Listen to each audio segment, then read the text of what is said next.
hơi có mình vậy tha có mình vậy không tha khơi ban ấy một với nhá có mình vậy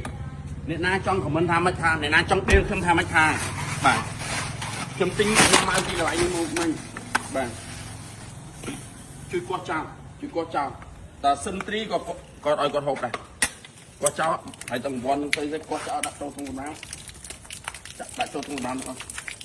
trong mai kia cả anh lúc nhâm ấy mình hộp ấy mình hộp bỏ chân chút hay bỏ chân chút nhưng xong chuyện đâu vậy tới dùng khinh lúc là bỏ thay thế đó trong thóc trâu mới chịu vứt màu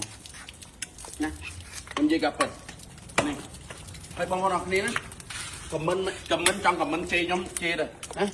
nó mơ video đó việc của phong là giót đây bị chia pro tiết đó này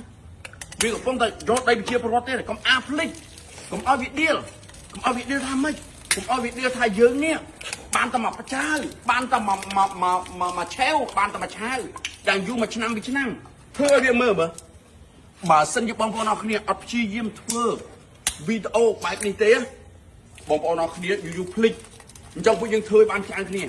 trong chẳng này lưới chất 4-5 riêng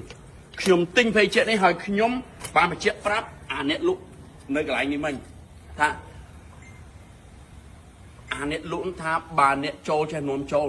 អាអ្នកចូលនាំចូលវានាំទៅប៉ុន្តែយើងកុំប្រើទៅវាចាប់រឿងវាវិនិច្ឆ័យហិនហោចអាអ្នកនាំចូលនោះក៏វិនិច្ឆ័យហិនហោចដែរហ៎អត់ទេខានធ្វើវីដេអូចឹងយូរអាអ្នកនាំចូលនោះវាវិនិច្ឆ័យហិនហោចឲ្យតែយើងកុំប្រើរបស់វាណានៅមានដណាទៀតនេះណានៅមានដណាទៀតល្មមឈឺខួរខ្លះហើយហ្នឹងណា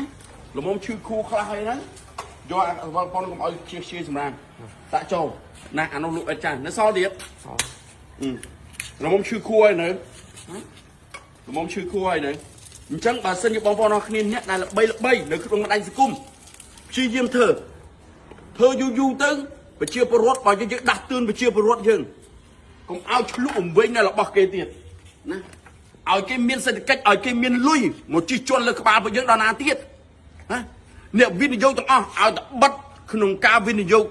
ឲ្យតែបិទក្នុងការសហការភាគហ៊ុនអាក្រុមហ៊ុនវិញនឹងវាងាប់វាស្មើនឹងប្រទេសថៃវាងាប់បាត់ហើយបើសិនយើងអត់ប្រើទាំងអស់ឥឡូវខ្ញុំឃើញមានតាំងពីសលេណាម៉ៃក៏នៅប្រើរបស់ពួកវាដែរណាភ័យជាក់មួយចំនួននៅប្រើរបស់ពួកវាដែរនៅទឹកសុបសឹងនោះក៏នៅប្រើរបស់ពួកវាដែរហើយដល់ពេលណាទៀតណាអត់ឈឺក្បាលឈឺខួរទេណាសម្រែកស្រែកយំពីវិជាបរដ្ឋរាល់ថ្ងៃនេះដែលគេមកដណ្ដើមទឹកដីនេះដោយសារគេដោយសារវាមានលុយចំណាយមកទិញសម្ភារៈល្អដោយសារមានលុយដោយសារគេដោយសារក្បាលពួកយើងមួយចំនួនហ្នឹងខ្មែរមួយចំនួនហ្នឹងនៅតែប្រើរបស់វានៅតែយកលុយទៅឲ្យពួកវាណាខ្ញុំនិយាយនេះណាគេឌីលខ្ញុំថាមិនឌីលណាគេបន្ទោសខ្ញុំថាមិនថាខ្ញុំចង់និយាយខ្ញុំនិយាយទៀតអាណាថាធ្វើចុះបានអីមកវិញថាវាអត់បានអីមកវិញទេតែបានអាដាមកតេមកវិញ